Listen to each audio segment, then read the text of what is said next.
MSLI T V, رہنمائی بدلتی دنیا کے لیے۔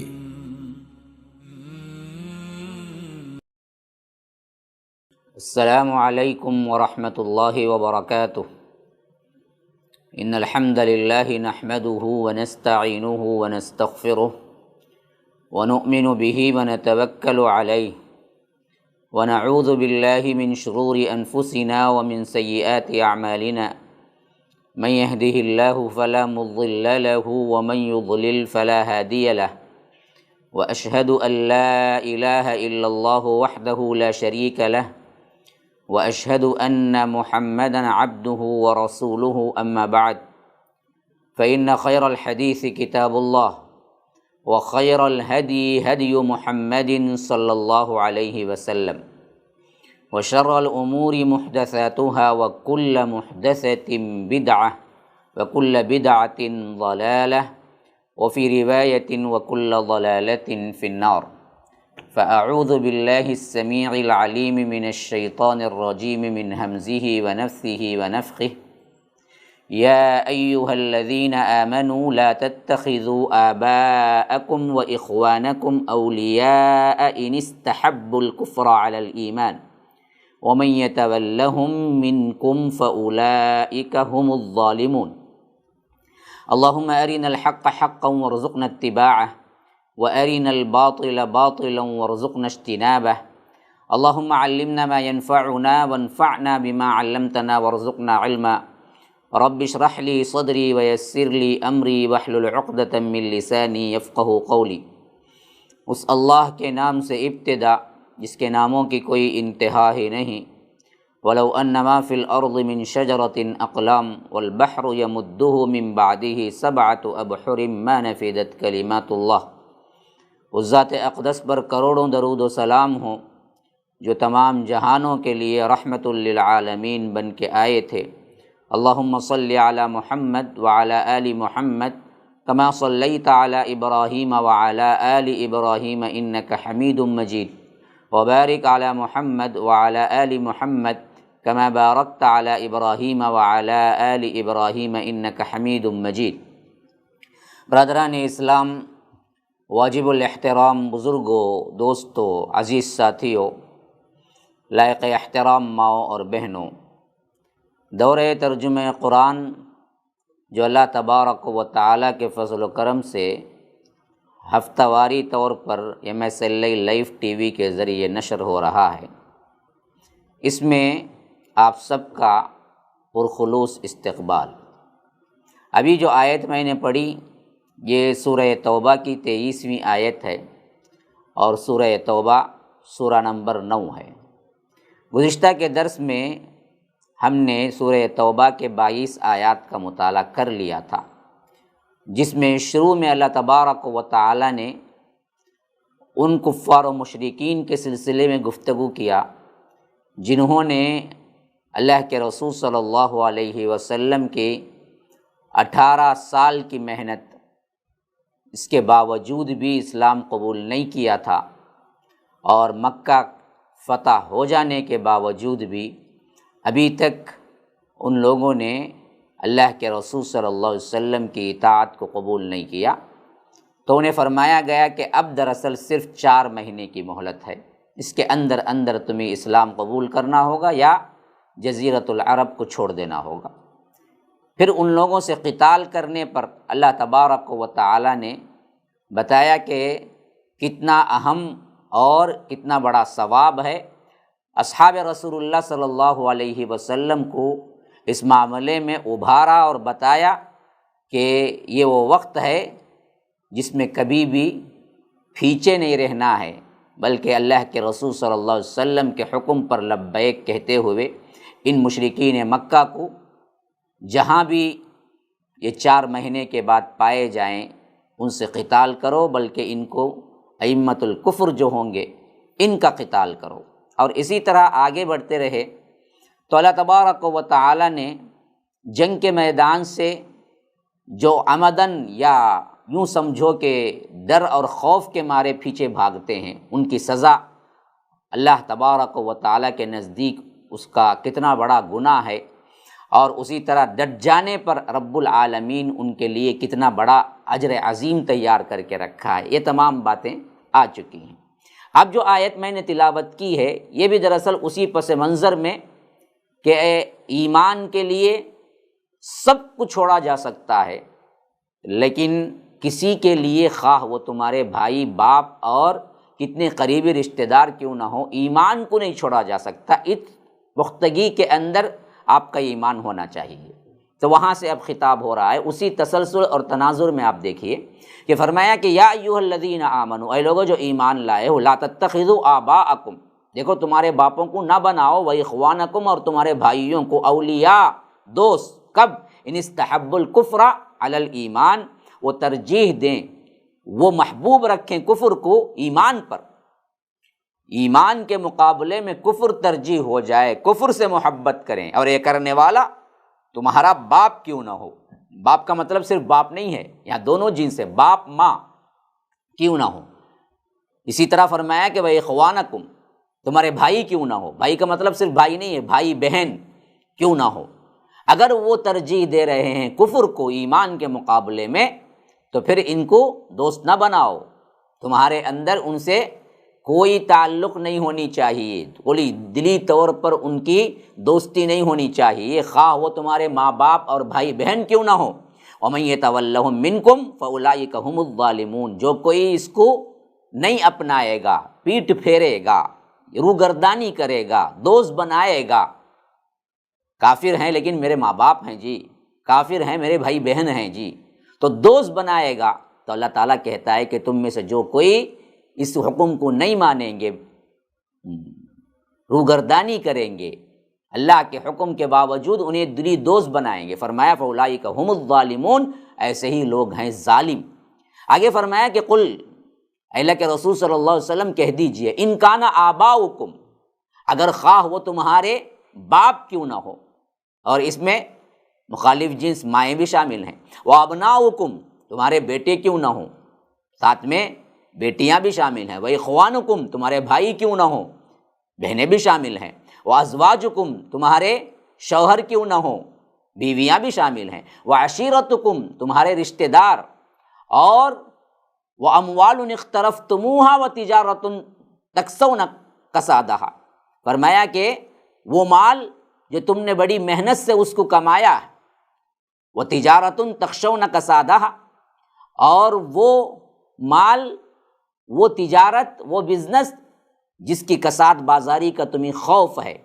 تمہیں جس کے گھاٹے کا بڑا خوف لگا رہتا ہے، وَمَسَاكِنُ تَرْضَوْنَهَا، اور وہ گھر جن کو تم بڑے پسند کرتے ہو یا پسند سے بنائے ہو، بنا کر بڑے محبوب پوری زندگی جی سے لگا کے رکھتے ہو، احب الیکم من اللہ ورسولہ وجہاد فی سبیلہ، اللہ تبارک و تعالی سے، اللہ تبارک و تعالی کے دین سے، اس کے رسول سے، جہاد سے افضل ہو جائیں، محبوب ہو جائیں، تو یاد رکھو فتربصوا، پھر تو انتظار کرو میرے عذاب کا، حتی یأتی اللہ بامرہ، یہاں تک کہ اللہ تبارک و تعالی اپنا امر فیصلہ سنا دے، واللہ لا یہدی القوم الفاسقین، اللہ تبارک و تعالی فاسقوں کو ہدایت نہیں دیا کرتا۔ یا رب، یہاں جو چھوٹی کی آیت آ گئی جو محبت، احب الیکم من اللہ، اللہ کی محبت سے، ورسولہ، رسول کی محبت سے، وجہاد فی سبیلہ، اور اللہ تبارک و تعالیٰ کے راہ میں جہاد کرنے سے زیادہ اگر یہ 8 چیزوں کی محبت تمہیں آ گئی، کون کون؟ تمہارے ماں باپ، تمہارے بیٹے بیٹیاں، تمہارے بھائی بہن، تمہاری بیویاں اور شوہر، اور تمہارا خاندان، اور وہ مال جو تم کمائے ہوئے ہو، اور وہ تجارت جس کی کساد بازاری کا ڈر ہے تمہیں، اور وہ مکانات جنہیں تم پسند کرتے ہو، یہ 8 چیزیں ہیں دنیا۔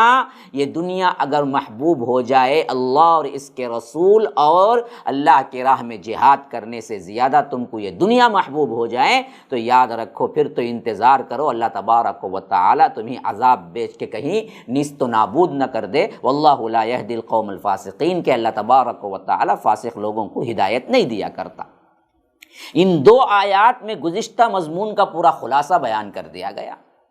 کہ دیکھو شرک سے اصل میں ایک ایمان والے بندے کو طبعی طور پر نفرت ہونی چاہیے، اور مشرک خاص طور پر وہ جو اللہ تبارک و تعالیٰ کا انکار اور کفر کو پسند کرتے ہوں، خواہ تمہارے بھائی بہن ماں باپ کیوں نہ ہو، انہیں چھوڑنے میں آپ کو تھوڑی سی بھی دقت نہیں ہونی چاہیے، ان کو دوست بنانے میں تمہیں تھوڑا سا بھی انٹرسٹ نہیں ہونا چاہیے، ان سے نفرت اور اس حساب سے ان کے ساتھ سلوک تمہارے لیے انتہائی ضروری ہے۔ وہ ایمان ظاہر ہوتا ہے اسی میں کہ کس حیثیت سے تم ایمان کو ترجیح دیتے ہو یا اپنے رشتہ داروں کو۔ اگلی آیت میں فرما دیا گیا کہ ایمان والوں کی نشانی یہ ہے کہ پوری دنیا سامنے آ جائے، اللہ سے محبت، اس کے رسول سے محبت اور جہاد سے محبت، یہی ان کے نزدیک سب سے زیادہ ہوگی۔ اگر اس کے برعکس ہوا تو وہ دراصل کیا ہیں؟ صحیح ایمان والے نہیں ہیں، وہ فاسق لوگ ہیں۔ اب ان دو آیتوں میں خلاصہ جڑ ایمان کی بیان کر کے، محبت کی بیان کر کے، آگے اللہ تبارک و تعالیٰ پھر انہیں حالات کے اعتبار سے جو ضرورت کی چیزیں تھیں، اس وقت جو پیش آ رہا تھا، جنگ حنین کا خاص طور پر معاملہ، کیونکہ فتح مکہ کے بعد جنگ حنین پیش آئی، تو اس سلسلے میں تبصرہ ہو رہا ہے کہ فرمایا کہ لقد نصرکم اللہ فی مواطن کثیرہ ویوم حنین اذ اعجبتکم کثرتکم فلم تغن عنکم شیئا وضاقت علیکم الارض بما رحبت ثم ولیتم مدبرین۔ اللہ تعالیٰ نے بہت سی جگہوں میں تمہاری مدد کی، غزوہ حنین کے دن بھی اللہ تبارک و تعالیٰ نے مدد کی، جب تمہاری کثرت نے تمہارے اندر ایک طرح کا غرور پیدا کر دیا تھا، ایک طرح کا یوں اترانا اور یہ اپنے تعداد پر فخر کرنا، اس طرح کا ایک عیب پیدا کر دیا تھا۔ اذ اعجبتکم کثرتکم، تمہیں تعجب میں ڈالا تھا۔ تو اللہ تبارک و تعالیٰ کہتا ہے کہ فلم تغنی عنکم شیئا، لیکن وہ تمہارے کسی کام نہ آئی، زمین اپنی کشادگی کے باوجود تم پر تنگ ہو گئی۔ فلم تغنی عنکم شیئا وضاقت علیکم الارض بما رحبت، دشمن کے مقابلے میں ایسا معاملہ بھی پیش آیا تمہیں غزوہ حنین میں، گویا کہ دشمن کے بالکل نرغے میں آ گئے، چوطرفہ ان لوگوں کی تیروں کی بارش جو تھی وہ مسلمانوں پر برس رہی تھی، باوجود جو کثرت کا ایک طرح کا کیا ہے غلبہ ہونے کا تصور پیدا ہوا تھا صحابہ کو، اللہ تبارک و تعالیٰ فرما رہا ہے کہ نہیں، اصل میں یہ چیز ہمارے لیے صحیح نہیں ہے۔ جس کی جڑ کاٹنے کے لیے اللہ تبارک و تعالیٰ نے تھوڑی سی وہ چیز بھی دکھائی جو خود رب العالمین کو ناپسند ہے، کیونکہ دشمنان اسلام ایک موقع ایسا بھی آیا حنین میں کہ وہ مسلمانوں پر غالب آ گئے۔ اسی واسطے اللہ کہتا ہے کہ باوجود زمین کشادہ ہونے کے تم پر تنگ ہو گئی تھی، اعجبتکم کثرتکم فلن تغنی عنکم شیئا وضاقت علیکم الارض بما رحبت ثم ولیتم مدبرین، پھر تم پیٹ پھیر کر بھاگ پڑے۔ اب یہ چیز دراصل کب ہوئی تھی؟ خاص طور پر اس کا تعلق 3 آیات سے ہے، اس آیت سے اور اس کے بعد کی آیت سے، پھر اس کے بعد کی آیت سے۔ تو یہ 3 آیت میں اللہ تبارک و تعالیٰ نے غزوہ حنین کا تبصرہ کیا ہے کہ موقع ایسا پیش آیا کہ دشمنان اسلام تم پر غالب آ گئے اور ساتھ میں تم پیٹ پھیر کے بھاگنے لگے۔ پھر ہوا کیا؟ ثم انزل اللہ سکینتہ علی رسولہ وعلی المؤمنین، پھر اللہ تبارک و تعالیٰ نے اپنے رسول اور مومنوں کو اپنی طرف سے سکینت عطا کی، اور وانزل جنودا لم تروہا، اور ایسے لشکر اتارے جن کو تم نہیں دیکھے، وعذب الذین کفروا، اور اللہ تبارک و تعالیٰ نے کافروں کو زبردست سزا دی، کیونکہ وذالک جزاء الکافرین، کافروں کے لیے ایسی ہی سزا مقرر ہے، ایسی ہی سزا ہم دیا کرتے ہیں۔ پھر فرمایا کہ ثم یتوب اللہ من بعد ذلک علی من یشاء، پھر اس کے بعد اللہ جس کی طرف چاہتا ہے اپنی توجہ فرماتا ہے۔ واللہ غفور الرحیم، کہ اللہ تبارک و تعالی بڑا مغفرت کرنے والا، رحم کرنے والا ہے۔ یہ 3 آیات میں غزوہ حنین کا جو مختصر ترین تبصرہ یہاں پر ہوا ہے، اس کو پس منظر میں آپ دیکھ لیں کہ اللہ کے رسول صلی اللہ علیہ وسلم فتح مکہ کے بعد جو 20 رمضان المبارک کو پیش آیا 8 ہجری میں، اس کے بالکل کچھ ہی دن بعد شوال 8 ہجری میں وادی حنین، جو کہ طائف کے درمیان واقع ہے، یہ ایک وادی کا نام ہے حنین، جہاں قبیلہ رہتا تھا حوازن، اور اس علاقے کے کچھ دوسرے مشرکین بھی رہتے تھے جنہوں نے تیاری کی اللہ کے رسول صلی اللہ علیہ وسلم سے جنگ کرنے کی، اور اللہ کے رسول صلی اللہ علیہ وسلم کو معلوم ہو گیا۔ تو جس طرح اللہ کے رسول صلی اللہ علیہ وسلم غزوہ بدر میں مشرکین عرب کے دلوں میں مسلمانوں کا رعب بٹھا دیا تھا، اور اسی طرح اس کے بعد بھی اللہ کے رسول صلی اللہ علیہ وسلم مسلسل طور پر قریش کے ساتھ جنگ کرتے رہے اور مسلمانوں کی ایک دھاک بیٹھ گئی، لیکن ان سب میں معاملہ یہ تھا کہ رسول اور اس کے صحابہ صلی اللہ علیہ وسلم رضوان اللہ علیہم اجمعین کی تعداد ہمیشہ مقابلتاً جو لشکر ہے اس سے بہت کم ہوا کرتی تھی، لیکن یہ پہلی مرتبہ تھا جس میں اللہ کے رسول صلی اللہ علیہ وسلم کے لشکر کی تعداد 12,000 تھی۔ 10,000 فتح مکہ کے موقع پر تھے، اور مکہ فتح ہونے کے بعد خود وہاں اسلام قبول کرنے والے 2,000 تھے، جو کل ملا کر حنین کی طرف لشکر جو گیا تھا وہ 12,000 کا لشکر تھا۔ اور یہ 12,000 کا لشکر جو تھا نا، اس حیثیت سے بعض نوجوان، بعض جو ابھی ابھی اسلام قبول کیے تھے، ان کے دلوں میں یہ بات آئی کہ جب ہم کمزور تھے، ایسے وقت میں یہ اللہ تبارک و تعالیٰ نے ہمیں شکست نہیں دی تھی، ہم فتح یاب ہوئے، تو بعض وہ صحابہ جو ابھی ابھی اسلام قبول کیے تھے، ان کے دلوں میں یہ بات آئی کہ جب ہم کم تھے تبھی اللہ تبارک و تعالیٰ نے ہمیں شکست نہیں دی، اب تو ہم تعداد میں زیادہ ہیں تو ہمیں شکست کیسے ہو سکتی ہے؟ یہ اصل میں کیا ہوتا ہے، انسان ہونے کے ناطے کبھی کبھی شیطان دھوکے میں ڈال دیتا ہے۔ صحابہ کرام رضوان اللہ علیہم اجمعین یہ بھی انسان ہی تھے، تو ان میں سے بعض حضرات کے ذہنوں میں کبھی کبھار یہ بات آ جانا بعیض از قیاس نہیں ہے، تو بہر کیف اس طرح کا معاملہ ہوا جو اللہ تبارک و تعالیٰ کو پسند نہیں آیا، تو اللہ تبارک و تعالیٰ نے ایسا موقع فراہم کیا کہ ایک موقع پر دشمن غالب آ گیا اور مسلمان ان کے تیروں کے زد میں آ گئے، حتیٰ کہ بہت سے مسلمان میدان چھوڑ کر چلے گئے، اور صرف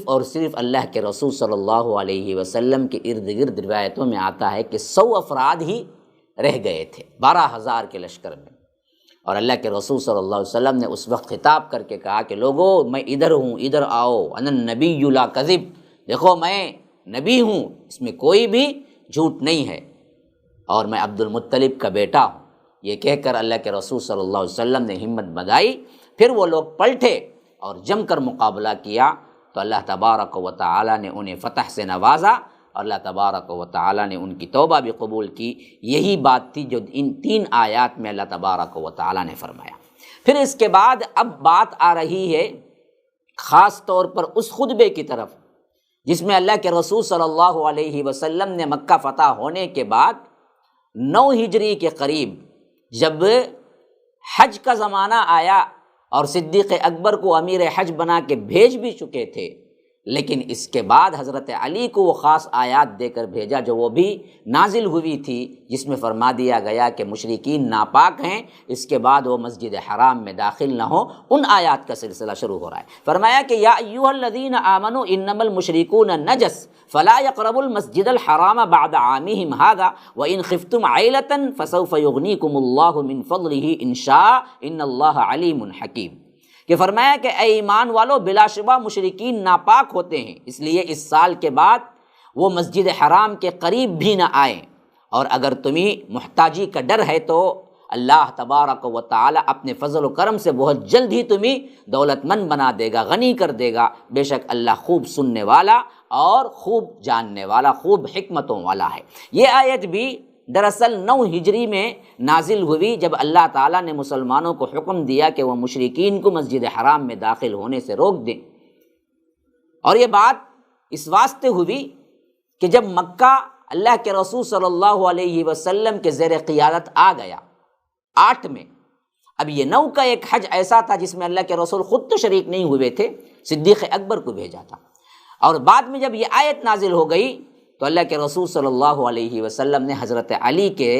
ہاتھوں ان آیات کے ساتھ اعلان کرنے کے لیے بھیج دیا کہ دیکھو اب اعلان ہو جائے کہ آج کے بعد کوئی مشرک کعبۃ اللہ میں داخل نہیں ہوگا، اور وہاں ننگا طواف نہیں ہوگا، جو کہ ان لوگوں نے یہ بدعتیں ایجاد کر لی تھی۔ اور یہاں پر مشرکین کو ناپاک بھی بتلا دیا گیا اس حیثیت سے کہ وہ روحانی طور پر شرک اور نجاست میں ملوث ہیں۔ بدنی اعتبار سے اگر مشرک چھو جائے تو وہ ناپاک نہیں ہے، اصل میں وہ مراد نہیں تھا، اصل ان کی وہ روحانی کیفیت جو کہ شرک کے طور پر ان کے دلوں میں بسی ہوئی تھی، اس حیثیت سے اللہ تبارک و تعالیٰ نے فرمایا کہ اب تم مسجد حرام میں داخل نہیں ہو سکتے، تم ناپاک ہو۔ اور ساتھ میں یہ فرمایا کہ وَإِنْ خِفْتُمْ عَيْلَةً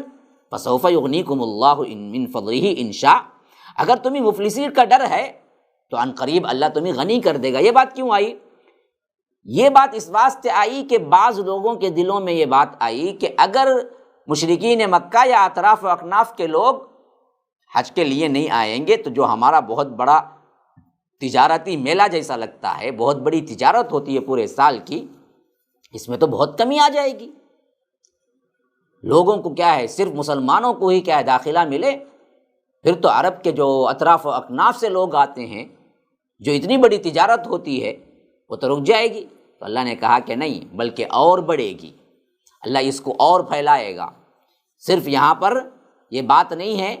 کہ حج کے ایام کی تجارت میں کمی ہوگی، حج کے ایام کے تجارت میں اور زیادہ بڑھوتری بھی ہوگی، اور اس کے ساتھ ساتھ تمہیں مختلف قسم کے ٹیکس، مختلف قسم کے اللہ تبارک و تعالیٰ نے جو عزت دے گا، اس حیثیت سے تمہیں جو اللہ تبارک و تعالیٰ ان پر جو جزیہ عائد ہوگا وہ سب کچھ تمہارے ہی پاس آنے والا ہے۔ تم مفلسی کا ڈر اختیار نہ کرو، اللہ تعالیٰ بہت جلد تمہیں غنی بھی کر دے گا۔ اللہ تبارک و تعالیٰ علم رکھنے والا، حکمت رکھنے والا ہے۔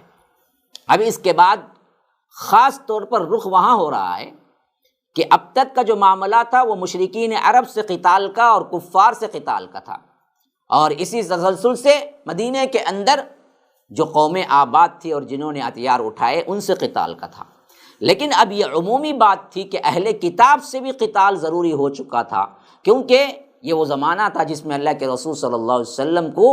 یہ بات پہنچائی گئی کہ روم کا جو بادشاہ ہرقل ہے وہ بہت بڑا لشکر لے کے مسلمانوں پر حملے کے لیے تیاری کر رہا ہے۔ ایسی حالت میں مسلمانوں کے لیے ضروری تھا کہ اب اس کا جواب دیں، تو اس حیثیت سے اللہ تبارک و تعالی مسلمانوں کو ابھار رہا ہے اور بتا رہا ہے کہ اب اہل کتاب سے جہاد بھی بہت زیادہ اہمیت اختیار کر چکا ہے، بلکہ یہ تمہارے لیے فرض ہو چکا ہے۔ فرمایا کہ قاتل الذین لا یؤمنون باللہ ولا بالیوم الآخر ولا یحرمون ما حرم اللہ ورسولہ ولا یدینون دین الحق من الذین اوتوا الکتاب حتی یعطوا الجزیۃ عن ید وہم صاغرون، کہ فرمایا کہ تم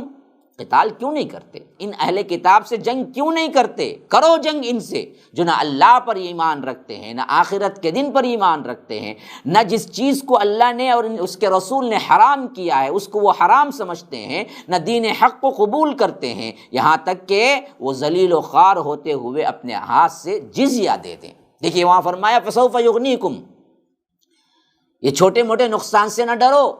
مشرکین حرم کے اندر نہیں آئیں گے اس کے بعد، اور اس سے جو نقصان ہوگا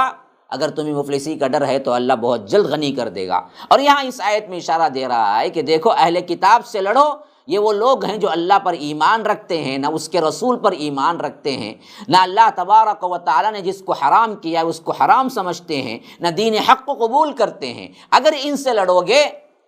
تو اب ان کے ساتھ اگر وہ سلامتی کے ساتھ مسلم کنٹری کے اندر رہنا چاہیں گے تو پھر ان پر جزیہ عائد ہوگا، یا تو اسلام قبول کرو یا تو جزیہ دو، تو اس جزیے کے تحت اللہ تبارک و تعالیٰ تمہارے لیے بہت بڑا مال اور بہت بڑا سرمایہ کا بندوبست کر دیتا ہے۔ تو یہی اللہ نے فرمایا کہ فسوف یغنیکم، اور یہاں فرما رہا ہے کہ یہ اس حد تک تم قتال کرو کہ یہ جزیہ دینے پر آمادہ ہو جائیں اور چھوٹے بن کر رہیں، ان یدعوا وہم صاغرون، کہ ایسے ہو جائیں کہ ذلیل و خوار ہو کر وہ جزیہ دینے پر آمادہ ہو جائیں۔ پھر فرمایا کہ وقالت الیہود عزیر ابن اللہ وقالت النصارى المسیح ابن اللہ ذلك قولهم بافواہہم یضاہئون قول الذین کفروا من قبل قاتلهم اللہ انا یؤفکون، تاکہ قتال میں مضبوطی آئے۔ یہ نہیں کہ کیا ہے بس کہہ دیا گیا کر دیا گیا، نہیں، بالشعور قتال کرو۔ کیوں کرنا ہے ان سے؟ ان بدبختوں کا عقیدہ اتنا خراب ہے کہ ان سے قتال کرنا تم پر ضروری ہے، کیونکہ یہودی اللہ کا بیٹا بنائے ہوئے ہیں حضرت عزیر کو، وہ لوگ کہتے ہیں کہ عزیر اللہ کے بیٹے ہیں۔ وقالت النصارى، اور نصارہ کہتے ہیں کہ مسیح ابن اللہ، عیسیٰ اللہ کے بیٹے ہیں۔ اللہ کہتا ہے کہ ذالک قولہم بافواہہم، یہ ان کے منہوں کی باتیں ہیں، یہ ان کی اپنی کیا ہے، اٹکل پچو بات ہے، جس سے کوئی بھی کیا ہے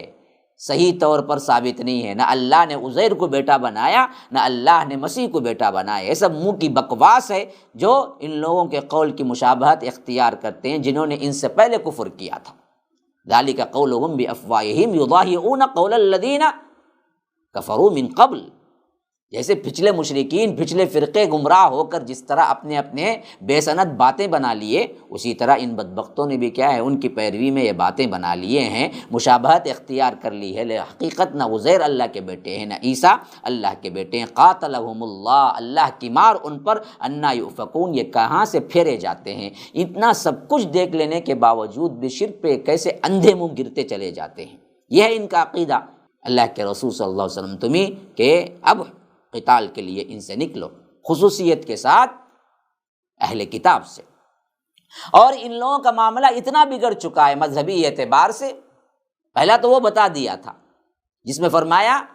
کہ یہ لوگ نہ اللہ پر ایمان لاتے ہیں، نہ رسول پر، نہ دین حق کو قبول کرتے ہیں۔ تو ایسے سے کیا کرنا ہے، تمہیں لڑنا ہے۔ جنہوں نے اللہ کا بیٹا بنا کر حضرت عزیر کو اور حضرت عیسیٰ مسیح کو بنا دیا تھا، تو ساتھ میں ان کے حالات، ان کے علماء، ان کے زہاد کس بیماری میں مبتلا ہو چکے ہیں، اور عوام اندھی پیروکار بن چکی ہے۔ فرمایا کہ اتخذوا احبارهم ورهبانهم اربابا من دون الله والمسيح ابن مريم وما امروا الا ليعبدوا الها واحدا لا اله الا هو سبحانه عما يشركون۔ فرمایا کہ ان لوگوں نے اپنے عالموں اور اپنے عابدوں کو اللہ کے بجائے معبود بنا لیا ہے۔ کن کو؟ احبار اور رہبان کو۔ احبار حبر کی جمع ہے۔ فرمایا کہ انہوں نے اپنے عالموں کو اور اپنے عابدوں کو، جسے ہم آج کہہ سکتے ہیں کہ عالم اور عابد، جیسے ہم کہتے ہیں کہ علماء اور صوفیہ، یہ فلاں، یہ کہتے ہیں نا جی، انہی لوگوں کو کیا کر لیا، ان لوگوں نے اللہ کا معبود بنا دیا، اللہ کو چھوڑ کر انہی کو خدا بنا لیا۔ اور مسیح ابن مریم کو بھی کھل کے ان لوگوں نے تو کہا کہ اللہ کا بیٹا ہے۔ لیکن آج کے مسلمان بھی اس میں کم نہیں ہیں، انہوں نے بھی کیا کیا، نور من نور اللہ سے ایسے ایسے الفاظ نکالے اور ایسے ایسے دعوے کیے کہ اللہ کے نور سے ہی محمد الرسول اللہ کا نور بنا۔ بظاہر سیدھا ڈائریکٹ اللہ کا بیٹا نہیں کہا، لیکن چوری چھپے وہ دروازے کھول لیے آج کے مسلمان بھی۔ تو فرمایا کہ انہوں نے اپنے عالموں اور عابدوں کو اللہ کے بجائے معبود بنا لیا، اور مسیح ابن مریم کو بھی، حالانکہ انہیں تو صرف ایک اللہ کی عبادت کا حکم دیا گیا تھا، لیکن ان بدبختوں نے اس کو بالکل ہی چھوڑ دیا۔ یہی حالت مسلمانوں کی بھی ہوئی۔ جس رسول نے اپنی ایڑی چوٹی کا زور لگایا، ایک اللہ کی عبادت پر پوری زندگی قربان کیا، اسی کے لیے جنگیں ہوئی، لیکن انہی کی امت نے ان کے لیے کیا کیا، شرک کے دروازے کھولے اور انہی الہیت پہ بٹھا دیا، اور اپنے علماء اور اپنے صوفیہ کو اس حد تک انہیں کیا ہے چھوٹ دے دی کہ ان کو معبود بنا لیا۔ اچھا، معبود بنانے کا مطلب کیا ہے وہ بھی سمجھ لیجئے، آیت کو مکمل کر لیتا ہوں میں، کہ فرمایا کہ وما امروا الا ليعبدوا الها واحدا، حالانکہ انہیں تو حکم دیا گیا تھا کہ صرف ایک اللہ کی عبادت کرو، اس کے علاوہ لا الہ الا ہو، کوئی معبود نہیں ہے۔ اور سبحانہ عما یشرکون، وہ جو کچھ بھی شرک کر رہے ہیں اللہ اس سے پاک ہے۔ یہ آیت جب اتری، عدی ابن حاتم نے، حاتم تائی کے جو بیٹے تھے عدی ابن حاتم، انہوں نے خاص طور پر پوچھا، ترمذی وغیرہ کی روایت میں موجود ہے کہ اللہ کے رسول، ہم نے کب اللہ کو چھوڑ کر علماء اور رہبان کی عبادت کی، جسے اللہ کہتا ہے کہ ان لوگوں نے معبود بنا لیا۔ تو اللہ کے رسول صلی اللہ علیہ وسلم نے بڑا پیارا جواب دیا کہ وہ لوگ جو حلال کرتے تھے اس کو تم حلال نہیں مانتے تھے؟ کہا کہ یہ تو کرتے تھے۔ وہ لوگ جو حرام بولتے تھے اس کو تم حرام نہیں مان لیتے تھے؟ ہاں، یہ تو ہم کرتے تھے۔ تو اللہ کے رسول نے فرمایا یہی تو رب بنانا ہے۔ تمہارے علماء اور تمہارے مشائخ جو کہہ دیں بلا دلیل کے، جو بھی ان کی زبان سے نکل جائے، اللہ کے رسول کی حدیث بھی سامنے آ جائے، تو آج ہم کہتے ہیں کہ نہیں بھائی ہم حنفی ہیں، ہم مالکی ہیں، ہم فلاں ہیں، ہم نقشبندی ہیں، ہمارے پیر ہیں، انہوں نے جو کہہ دیا، یہی حالت ان کی بھی تھی جب اللہ تبارک و تعالیٰ نے فرمایا کہ ان سے جنگ کرو۔ یہ وہ لوگ ہیں جنہوں نے اپنے عقیدے کو بگاڑ لیا، اپنے علماء اور اپنے عابدوں کو انہوں نے معبود بنا لیا۔ معبود بنانا ڈائریکٹ سجدہ کرنا نہیں ہے، وہ بھی ہماری امت میں آ چکا ہے۔ بعض مرید اپنے پیروں کو باقاعدہ سجدہ کرتے ہوئے بھی ہم دیکھتے ہیں، جاؤ یوٹیوب میں اٹھا کے دیکھ لو، مزاروں پہ کیا کچھ تماشے کر رہے ہیں۔ لیکن اس کے باوجود بھی جو اہم ترین ایک بڑا طبقہ ہے وہ تو کہتے ہیں کہ ہم تو کیا ہیں، حضرت جی ہیں، جی پھر مانتے ہیں، لیکن ماننا یہ کہ بلا دلیل کے ان کے قول کو اللہ کے قول جیسا، ان کے حکم کو اللہ کے حکم جیسا، اللہ کے رسول صلی اللہ علیہ وسلم کی اتباع جیسا تم اپنے مشائخ اور علماء کی کرو گے تو یاد رکھو یہ بھی رب بنانا ہے جو بالکل صحیح احادیث سے ثابت ہے۔ تو اسی لیے اللہ نے فرمایا کہ یہ لوگ اتخذوا احبارہم و رہبانہم اربابا من دون اللہ، کہ یہ وہ لوگ ہیں جنہوں نے اپنے علماء اور اپنے عابدوں کو اللہ بنا لیا، اللہ تبارک و تعالیٰ کو چھوڑ کر معبود بنا لیا، وہی عبادتیں کرنے لگے۔ حالانکہ عبادت وہ سجدہ وغیرہ تو نہیں کرتے تھے، لیکن عبادت یہ ہے کہ وہ جو بھی کہہ دے شریعت میں وہی حرف آخر، جیسے رسول کے لیے ماننا تھا ویسے ان بدبختوں نے مشائخ اور علماء کو بنا لیا۔ پھر فرمایا کہ یریدون ان یطفئوا نور اللہ بافواہہم ویأبی اللہ الا ان یتم نورہ ولو کرہ الکافرون۔ اللہ کے نور کو وہ اپنی پھونکوں سے بجھانا چاہتے ہیں، یعنی دین اسلام کو، اور اللہ اپنے نور کو بہرحال پورا کرنا چاہتا ہے۔ ویأبی اللہ، اللہ انکار کرتا ہے کہ الا ان یتم نورہ، کہ اس کا نور مکمل ہو، ولو کرہ الکافرون، کے کافروں کو کتنا ہی ناگوار کیوں نہ ہو۔ یعنی اس تمام سے یہ یہودی مشرکین، یہ دوسرے لوگ اہل کتاب، ان لوگوں نے کیا کیا؟ اپنے جھوٹے اقوال، باطل مناظروں کے ذریعے اللہ کے آخری دین، دین اسلام کی تکذیب کرتے بھی ہیں، اور لوگوں کو یہ ایسے طور پر باور کراتے ہیں کہ یہ اللہ کا دین نہیں، محمد صلی اللہ علیہ وسلم آخری نبی نہیں۔ ان کی مثال کیا ہے؟ ایسی ہی ہے جیسے اس آدمی کی ہے جو آفتاب یا چاند کی روشنی کو اپنی پھونکوں سے ختم کرنا چاہتا ہے۔ تیرے پھونک کے مقابلے میں چاند اور سورج کی روشنی اتنی زیادہ ہے کہ تیری پھونک کا اثر تو صرف 1 میل بھی اوپر نہیں پہنچے گا۔ تو ایسے ہی یہ چاند اور سورج کی طرح کا چمکتا ہوا اسلام کو تمہارے ان گندے تدبیروں سے تم سمجھتے ہو کہ مٹا دو گے۔ اللہ کہتا ہے یہ ہونے والا نہیں ہے۔ اللہ نے ارادہ کر لیا ہے کہ یہ نور مکمل ہو جائے، اسی لیے اللہ کے رسول نے فرمایا کہ یہ روشنی پھیلے گی یہاں تک کہ ایک ایک خیمہ، ایک ایک گھر، ایک ایک فرد تک پہنچے گی، اس وقت تک قیامت قائم نہیں ہوگی۔ تم کتنی بھی کوشش کر لو، اللہ تبارک و تعالیٰ کا فیصلہ یہی ہے کہ یہ روشنی، یہ اسلام ہر جگہ پہنچے۔ تو تم کون ہو؟ فانوس بن کے جس کی حفاظت ہوا کرے، وہ شمع کیا بجھے جسے روشن خدا کرے۔ فانوس کو، چراغ کو اگر ڈر ہے تو ہوا سے ہے کہ ہوا آ کے بجھائے گی۔ اللہ ہوا کو حکم دے دے کہ فانوس کی حفاظت کرو، چراغ کی حفاظت کرو، تو پھر اسے بجھائے گا کون؟ یہی حالت اس دین کو رب العالمین نے کیا ہے تمام عالم میں پورا کرنے کا، اس کی روشنی کو پورا کرنے کا اعلان کر دیا۔ تو پھر ان بدبختوں کی چالوں سے ہمیں کیا ڈرنا چاہیے؟ اور ان لوگوں کی بڑی سے بڑی چال، اللہ کہتا ہے یہ ایک پھونک ہے بس۔ آفتاب و مہتاب کے سامنے تم پھونکو گے تو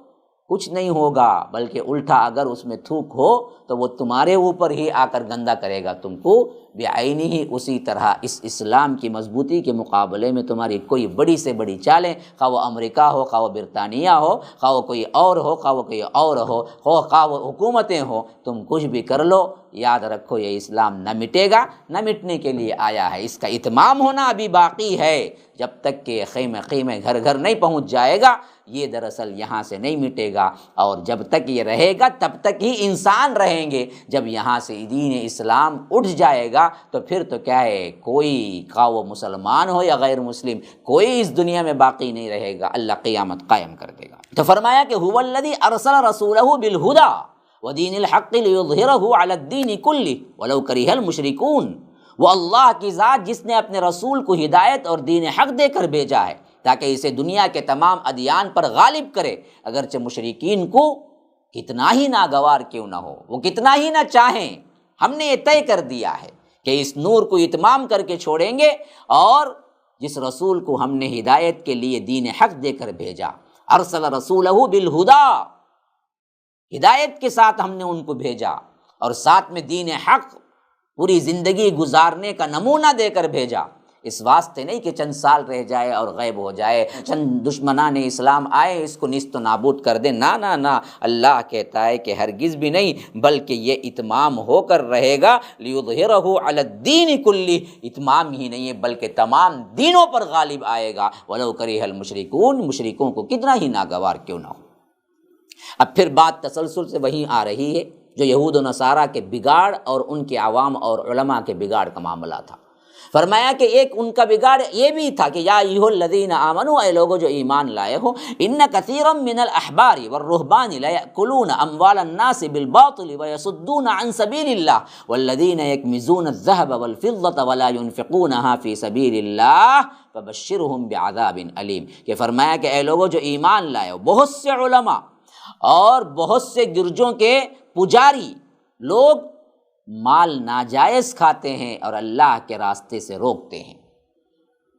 جو اللہ کے لیے دیے جاتے ہیں مال، ان کو اعتماد کر کے یہ ظلماً کھا جاتے ہیں۔ بہت سے علماء اور بہت سے وہ لوگ جو دراصل گرجوں کے اندر پجاری بنے بیٹھے ہیں، یہی حالت آج درگاہوں کے اندر پجاری بنے بیٹھے ہیں، جو منت اور نظر کے نام سے لوگ جا جا کے وہاں پر ڈالتے ہیں ہنڈیوں میں، کیا سمجھتے ہیں کہ نیچے جو بزرگ پڑے ہوئے ہیں رات میں آ کے پوری ہنڈی خالی کر کے نکل کے چلے جاتے ہیں، لیج کے قبر کے اندر دفنا لیتے ہیں، نا، ان کو تو پتہ بھی نہیں ہے اوپر کیا چل رہا ہے۔ یہ جو مجاور بیٹھے ہوئے ہیں نا، ان کا پیٹ بھرتے ہیں سب کے سب۔ تو یہی حالت ان کی بھی بگاڑ کی تھی کہ ان لوگوں نے بھی کیا کیا تھا، بہت سے علماء ان کے بھی یہ ہو چکے تھے کہ دنیا دار بن چکے تھے، اور بہت سے عابد بھی یہی تھے کہ جو ناجائز طریقے سے لوگوں کا مال کھا رہے تھے۔ صرف مال نہیں کھاتے تھے، الٹا یہ مال کھانا کہیں لوگوں پر ظاہر نہ ہو جائے اس واسطے اللہ کے راستے سے روکتے بھی تھے۔ نبی امی بالکل برحق بن کے آئے تھے، لیکن یہ بدبخت کہتے تھے کہ یہ وہ نبی نہیں ہے جو تورات میں نشانیاں ہیں، بلکہ یہ وہ نبی نہیں ہے، اس واسطے تم ان کی پیروی نہ کرو، وہ نبی اور ہیں، کوئی وہ آنے والے ہیں، یہ تو جھوٹے نبی ہیں۔ صرف اس واسطے کہ اگر یہ اللہ کے رسول صلی اللہ علیہ وسلم کی پیروی کریں گے تو ان کے نذرانے بند ہو جائیں گے، ان کے جو جیب بھرتے ہیں ناجائز طریقوں سے وہ بند ہو جائیں گے۔ بے نہیں، آج بھی وہی کچھ ہو رہا ہے دین کے ساتھ۔ تو فرمایا کہ جو لوگ سونا چاندی جمع کرتے ہیں اور اسے اللہ کے راہ میں خرچ نہیں کرتے، والذین یکنزون الذہب والفضہ ولا ينفقونها فی سبیل اللہ فبشرہم بعذاب علیم، کہ انہیں دردناک عذاب کی خوشخبری دے دیجیے۔ یعنی خاص طور پر ان علماء کو بھی اور ان لوگوں کو بھی جو مال غیر ناحق طریقے سے لوگوں سے ظلماً لے کے کھاتے ہیں، اور ساتھ میں جو مال جمع کرتے ہیں اس مال کی زکوٰۃ بھی نہیں دیتے، یہاں عوام بھی آ گئی۔ اوپر فرمایا کہ ان کثیرا من الاحبار والرہبان، بہت سے علماء اور درویش لوگوں کا مال باطل طریقے سے کھاتے ہیں، نظر و نیاز کے چکر میں لوگوں کو ڈال کر، معاف کروانے کے چکر میں لوگوں کو پھنسا کر ان کا مال لوٹ کے کھاتے ہیں، یا اللہ کے لیے جو دیتے ہیں اللہ کے نام پر لینے کے بعد اپنے لیے استعمال کرتے ہیں، اور ساتھ میں فرمایا کہ اللہ کے راستے سے بھی روکتے ہیں۔ یہ تو ان علماء کا کام رہا، یہ وہ لوگ رہے جو سب سے بدترین لوگ تھے معاشرے میں، لیکن بتاتے سب سے بہترین۔ اور یہ حالت ہمارے اندر بھی آج بدرجہ اتم موجود ہے۔ اور عام لوگ جو جمع کر کر کے رکھتے تھے، بخیل، ان کا حال کیا تھا؟ جو جمع تو کرتے تھے لیکن اللہ کے راہ میں زکوٰۃ نہیں دیتے تھے۔ خاص کر اس آیت سے صحابہ اتنے ڈر گئے کہ اللہ کے رسول صلی اللہ علیہ وسلم کے پاس سوال کرنے کے لیے پہنچنے لگے۔ تو حضرت عمر نے فرمایا کہ میں انشاءاللہ اس سوال کو پوچھوں گا اور آپ سب کی پریشانی کو دور کروں گا۔ پھر پوچھا کہ اللہ کے رسول کیا ہم مال جمع ہی نہیں کر سکتے؟ جو بھی مال جمع کرے گا اللہ تبارک و تعالی اسے درد دینے والا عذاب دے گا۔ تو پھر اللہ کے رسول صلی اللہ علیہ وسلم نے خلاصہ کیا کہ نہیں، صرف اس کے لیے ہے یہ جو زکوٰۃ نہیں دیتا، جو مال جمع کرتا ہے اس مال کی زکوٰۃ نہیں دیتا، تو پھر اللہ تبارک و تعالی اس کو دردناک عذاب دے گا۔ عذاب کی شکل کیا ہوگی؟ یوم یحمى علیہا فی نار جہنم فتقوی بها جباہہم وجنوبہم وظہورہم ھذا ما کنزتم لانفسکم فذوقوا ما کنتم تکنزون، کہ فرمایا کہ دیکھو جس دن اسے جہنم کی آگ میں گرم کیا جائے گا اس مال کو، پھر اس کے ذریعے ان کی پیشانی کو، ان کے پہلوؤں کو، ان کے پیٹھوں کو داغا جائے گا اور ان سے کہا جائے گا یہی ہے وہ مال جو تم نے اپنے لیے جمع کیا تھا، تو اب چکھو اس کا مزہ جو تم نے جمع کیا تھا، جو جمع کر کر کے رکھتے تھے۔ یاد رکھو یہ ہے وہ چیز جو سمجھنے کی ہے۔ جو مالدار لوگ ہیں جو زکوٰۃ نہیں نکالتے ہیں اور سمجھتے ہیں کہ اس کی پوچھ نہیں ہوگی، یہی مال اصل میں کل جہنم میں آگ میں گرم کر کے تپایا جائے گا، وہ گرم انگار بن جائے گا، تو پھر الگ سے داغا جائے گا۔ ایک تو جہنم کا عذاب ہے ہی، لیکن فتقوا بہا جباہہم، پھر اس کو داغا جائے گا اس کے پیشانیوں میں، وجنوبہم ان کے پہلوؤں میں، وظہورہم ان کے پیٹھوں میں، اور کہا جائے گا ھذا ما کنزتم لانفسکم، یہی ہے مال جو تم اپنے لیے جمع کر کر کے سمجھتے تھے کہ ہم کیا ہیں، بڑے بڑے مالدار ہیں، لیکن آج اس مال کا مزہ چکھو کہ اب وہ خزانہ جو تم نے جمع کیا ہے اب تمہیں کیا ہے عذاب کی شکل میں دیا جائے گا۔ پھر اسی بگڑے ہوئے عقائد کی طرف بات آ رہی ہے۔ یہود و نصارہ کے بگڑے ہوئے عقائد ادھر بیان کیا، لیکن یہاں سے بات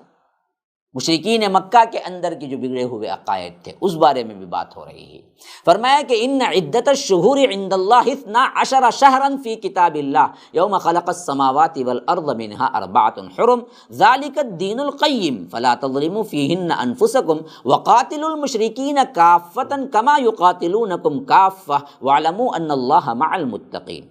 کہ دیکھو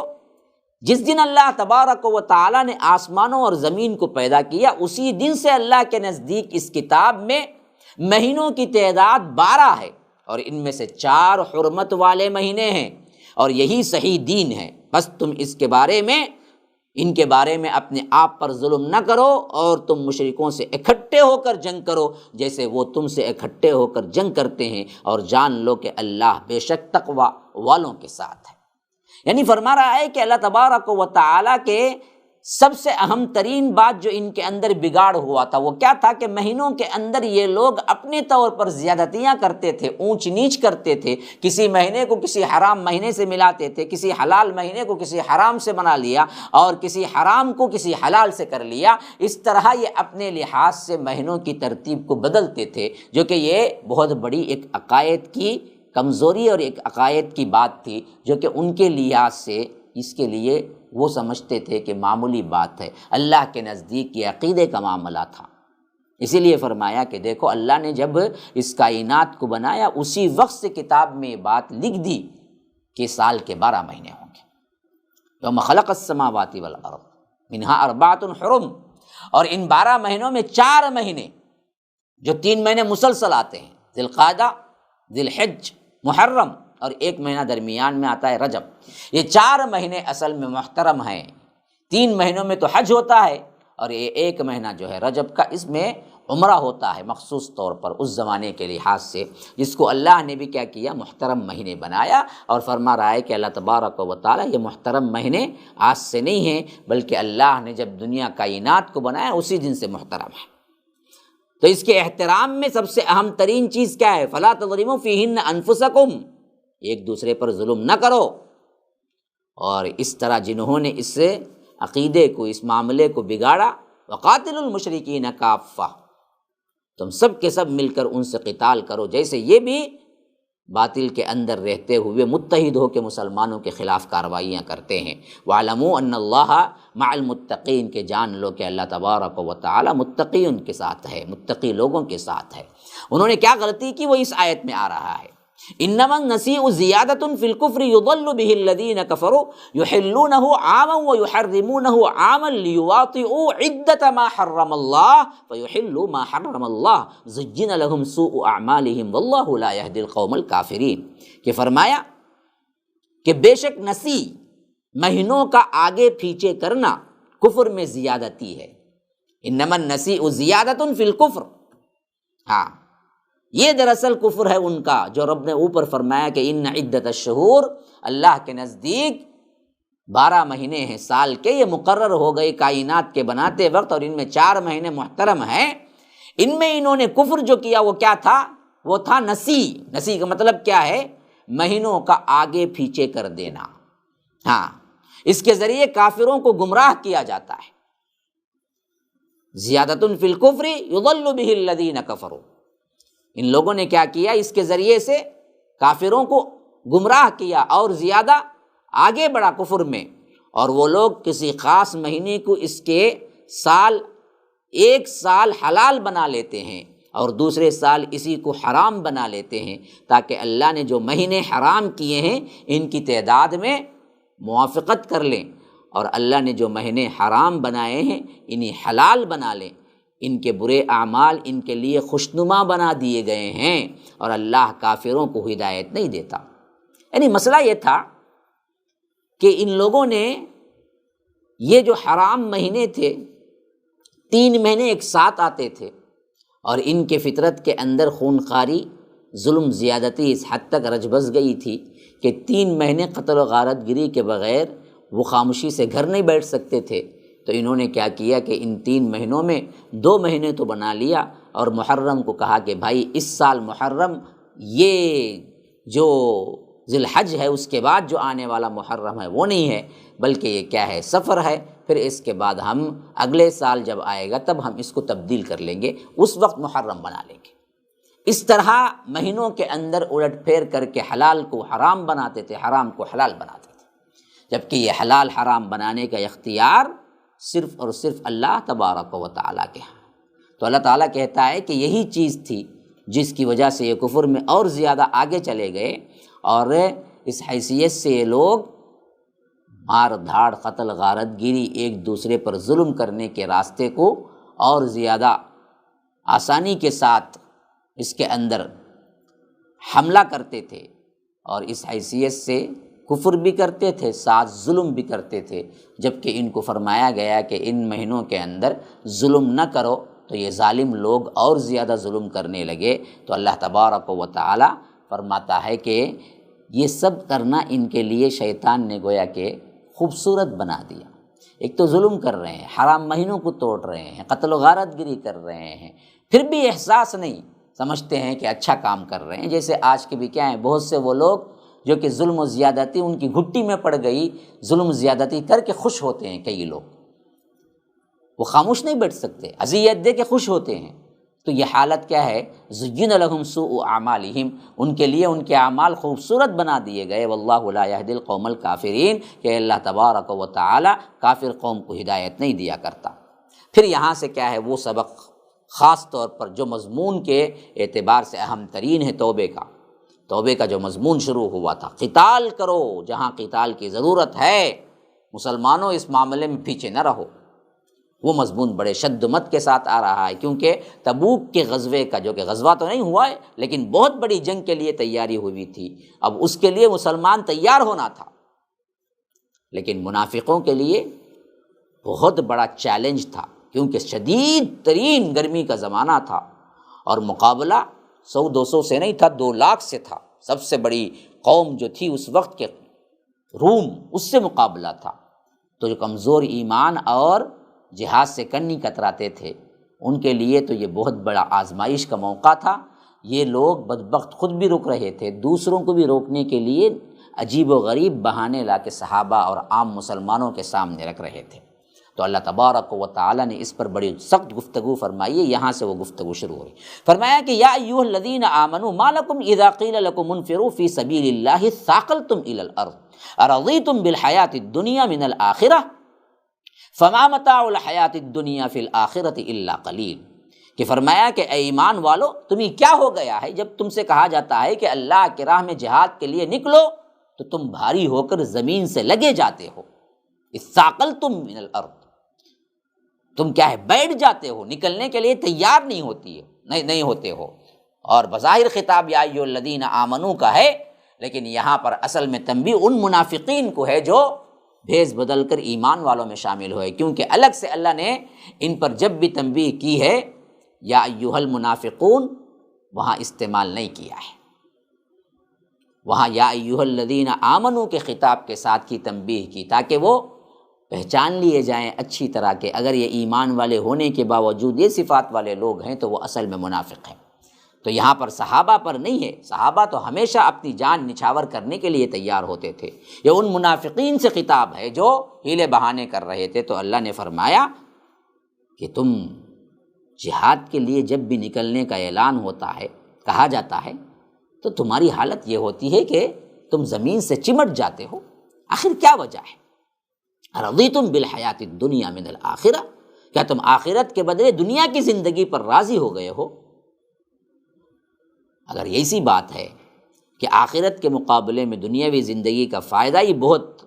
تمہیں لگ رہا ہے، تو یاد رکھو اللہ قلیل، بہت تھوڑا فائدہ ہے، تم بہت بڑے گھاٹے میں ہو۔ تم سمجھتے ہو کہ دنیا مل گئی، دنیا میں لمبی زندگی مل گئی تو بہت بڑا کیا ہے، ہمارا زندگی مکمل ہو جائے گی، بہت بڑی کیا ہے، ہمیں مزہ مل جائے گا، ہمارے لحاظ سے کیا ہے، ہمیں آرام مل جائے گا۔ ارے بدبختوں، کل زندگی بھی مل جائے، آخرت کے مقابلے میں تو کچھ بھی نہیں ہے۔ تو اس واسطے عقل مندی یہ ہے کہ جب اللہ کی طرف سے حکم آئے، رسول تمہیں بلائیں کہ آؤ جہاد کو، تو اس زندگی کو چھوڑو، آخرت کی زندگی کے لیے لپکو، کیونکہ وہ لامنتہائی لامنتہائی لامنتہائی زندگی ہے۔ پھر فرمایا کہ الا تنفروا يعذبكم عذابا الیما ويستبدل قوما غیرکم ولا تضرونه شیئا واللہ علی کل شیء قدیر۔ دیکھو، اگر تم اتنا کہنے کے باوجود بھی جہاد کے لیے نہیں نکلو گے تو اللہ تمہیں دردناک عذاب دے گا اور تمہارے علاوہ کسی اور قوم کو لے آئے گا، اور تم لوگ اسے کچھ بھی نقصان نہیں پہنچا سکو گے۔ اللہ ہر چیز پر قادر ہے۔ اے منافقو، تم ہی آ کر مقابلہ کر کے ہی اس اسلام کی بلندی ہونا ضروری نہیں ہے۔ تمہیں کہا جا رہا ہے کہ تمہارے لیے اچھا کیا ہے۔ اگر تم نہیں نکلو گے تو اللہ تمہیں شدید ترین عذاب دے گا، یعذبکم عذابا الیما ویستبدل قوما غیرکم، اور اللہ تمہیں مٹا کے دوسری ایسی قوم کو لے آئے گا جو تمہارے علاوہ ہوں گے، ان کے اندر جہاد اور جانثاری کا جذبہ بہت آگے ہوگا، اور تم کچھ بھی ان کا بگاڑ نہیں سکتے، کچھ نقصان نہیں پہنچا سکتے۔ اللہ یہ کرنے پر بالکل بھی قادر ہے۔ پھر اسی طرح فرمایا کہ الا تنصروه فقد نصره الله اذ اخرجه الذين كفروا ثاني اثنين اذ هما في الغار اذ يقول لصاحبه لا تحزن ان الله معنا فانزل الله سكينته عليه وايده بجنود لم تروها وجعل كلمة الذين كفروا السفلى وكلمة الله هي العليا والله عزيز حكيم۔ اگر تم مدد نہیں کرو گے تو یاد رکھو تمہاری مدد کا اللہ محتاج نہیں ہے۔ الا تنصروه فقد نصره اللہ، اللہ تبارک و تعالی خود مدد کرے گا۔ تمہارے اجسام کی اور تمہارے طاقت کی اللہ کو ضرورت نہیں ہے۔ تم رسول اللہ صلی اللہ علیہ وسلم کی مدد نہیں کرو گے تو کوئی فرق نہیں پڑتا۔ اللہ نے ان کی مدد اس وقت بھی کی جب کافروں نے انہیں نکال دیا تھا، یعنی اس رات کو جب ہجرت کی رات کہتے ہیں، ہاں، جہاں سے وہ بالکل تنہا صدیق اکبر کو لے کے نکلے تھے۔ وہ وقت بھی یاد کرو جب تم پورے کے پورے دشمن تھے۔ ایسے وقت میں بھی تو اللہ ہی نے مدد کی تھی جب کافروں نے انہیں نکال دیا تھا، اور وہ دو میں سے ایک تھے، یعنی دو ہی افراد تھے، ایک صدیق اکبر تھے، ایک اللہ کے رسول صلی اللہ علیہ وسلم تھے۔ اذ ہما فی الغار، جبکہ وہ دونوں غار میں تھے۔ اذ یقول لصاحبہ لا تحزن ان اللہ معنا، اور وقت بھی یاد کرو جب وہ صدیق اکبر کو اپنے صاحب کو کہہ رہے تھے،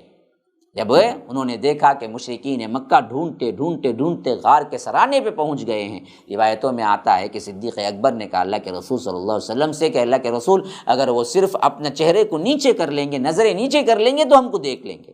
تو ایسے وقت میں اللہ کے رسول صلی اللہ علیہ وسلم کہہ رہے تھے لا تحزن ان اللہ معنا، غم نہ کرو، اللہ تبارک و تعالی ہمارے ساتھ ہے۔ تو اللہ کہتا ہے فانزل اللہ سکینتہ علیہ، تو اللہ نے انہیں اپنی طرف سے سکینت نازل کی اور لشکروں کو اتارا، لشکروں کے ذریعے ان کی قوت کو مضبوط کیا جسے تم لوگوں نے نہیں دیکھا، اور کافروں کی بات کو نیچا کر دکھایا، باوجود پوری کوشش کہ وہ اللہ کے رسول کو پکڑ نہیں پائے، ڈھونڈ نہیں پائے، اور اللہ کی بات اوپر ہوئی۔ وَكَلِمَةُ اللَّهِ هِيَ الْعُلْيَا، اللہ کا جو فرمان ہے وہی اصل میں ہو کر رہنے والا ہے۔ اللہ تبارک و تعالیٰ نے طے کر لیا تھا اس دن تنہا ہونے کے باوجود بھی اللہ کے رسول تک یہ دشمن نہیں پہنچیں گے تو نہیں پہنچے۔ اللہ زبردست اور بڑی حکمتوں والا ہے، واللہ عزیز حکیم، بڑا زبردست بھی ہے اور ساتھ میں حکمت والا بھی ہے۔ تو اللہ تعالیٰ یہاں پہ رہا ہے کہ دیکھو ہجرت کی رات میں اللہ تعالیٰ نے جیسے اپنے رسول کو محفوظ رکھا، ابھی بھی محفوظ رکھنے پر قادر ہے۔ یہ تمہارے لیے آپشن ہے کہ تم اس نیکی میں شامل ہو اور ثواب کما لو۔ اگر تم سمجھتے ہو کہ تمہاری مدد نہ کرنے پر اللہ کا دین مٹ جائے گا تو یاد رکھو یہ تمہاری خام خیالی ہے۔ اللہ تبارک و تعالیٰ کو تمہارے اپنے لحاظ سے جو کچھ بھی تم کرتے ہو مدد کی کوئی ضرورت نہیں ہے۔ پھر فرمایا کہ انفروا خفافا وثقالا وجاہدوا باموالکم وانفسکم فی سبیل اللہ ذالکم خیر لکم ان کنتم تعلمون۔ دیکھو نکلو اللہ کی راہ میں، خواہ تم خفافا وثقالا، ہلکے ہو یا بوجھل ہو، جیسے بھی ہو، مسلمانوں راہ جہاد میں نکلو، تب بھی جب بھاری ہو، تب بھی جب تم ہلکے ہو، یعنی بڑھاپے کی منزل پہ پہنچ گئے ہو، تب بھی جب جوانی کی منزل پہ ہو، تب بھی نکلو اللہ کے راہ میں، اور اپنا مال و دولت، اپنی جان کو اللہ تبارک و تعالیٰ کے جہاد میں لگاؤ۔ جان مال ہر ذریعہ استعمال کرو، اللہ کے راہ میں جہاد کرو۔ اگر تمہارے پاس کچھ علم ہے تو جان لو، یہی تمہارے لیے بہتر ہے۔ ہاں، اصل چیز تو اسی میں تمہارے لیے زندگی ہے۔ ذالکم خیر لکم ان کنتم تعلمون، یہی اصل میں تمہارے لیے خیر ہے اگر تم جانتے ہو۔ لو کان عرضا قریبا وسفرا قاصدا لاتبعوک ولکن بعدت علیہم الشقہ وسیحلفون باللہ لو استطعنا لخرجنا معکم یہلکون انفسہم واللہ یعلم انہم لکاذبون۔ فرمایا کہ دیکھو، یہ دراصل ان منافقین کی طرف اشارہ ہو رہا ہے کہ فرمایا کہ اگر کوئی فوری فائدہ ہوتا اور سفر مختصر ہوتا تو یہ منافقین جو آپ کے پیچھے اب نہیں آنے کے لیے کر رہے ہیں آپ کے پیچھے ہو لیتے، لیکن ان کے لیے مسافت لمبی اور کٹھن ہو گئی، اور اللہ کی قسم کھا کے کہیں گے یہ کہ اگر ہمارے لیے ممکن ہوتا تو ہم ساتھ ضرور نکلتے۔ یہ خود اپنی ہلاکت کا سامان کر رہے ہیں، اور اللہ جانتا ہے وہ لوگ بالکل بھی جھوٹے ہیں۔ یعنی یہ منافقین کی چال تھی۔ وہ آ کے کہتے تھے اللہ کے رسول صلی اللہ علیہ وسلم سے کہ اللہ کے رسول اگر معاملہ ہمارے بس میں ہوتا، قسمیں کھا کے کہتے تھے اگر ہمارے استطاعت کے اندر ہوتا تو ہم ضرور تبوک کے لیے نکل جاتے، کیونکہ ایک تو لمبا سفر تھا اور مقابلہ روم سے تھا، اور یہاں پر کھجور پکے ہوئے تھے بالکل۔ تین طرح کے کیا ہے ان کے شوق دنیا کے تھے، اس کو چھوڑ کے نکلنا ہی نہیں چاہتے تھے، لیکن یہ دراصل بدبخت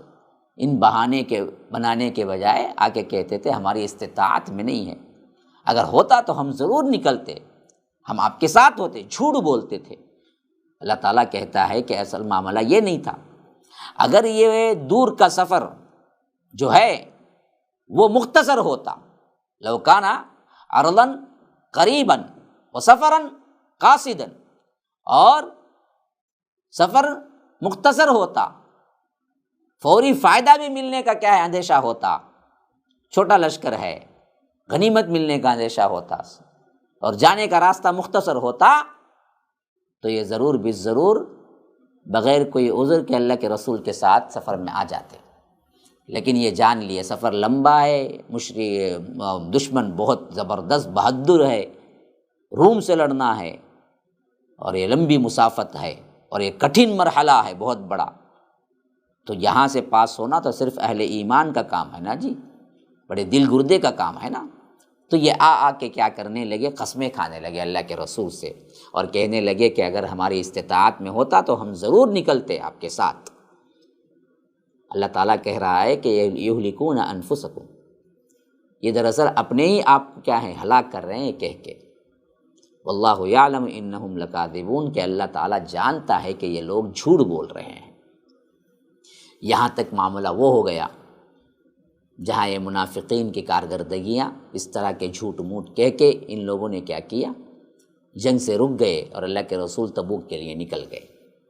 لیکن تبوک میں نکلنے کے بعد ان بدبختوں نے کیا کیا،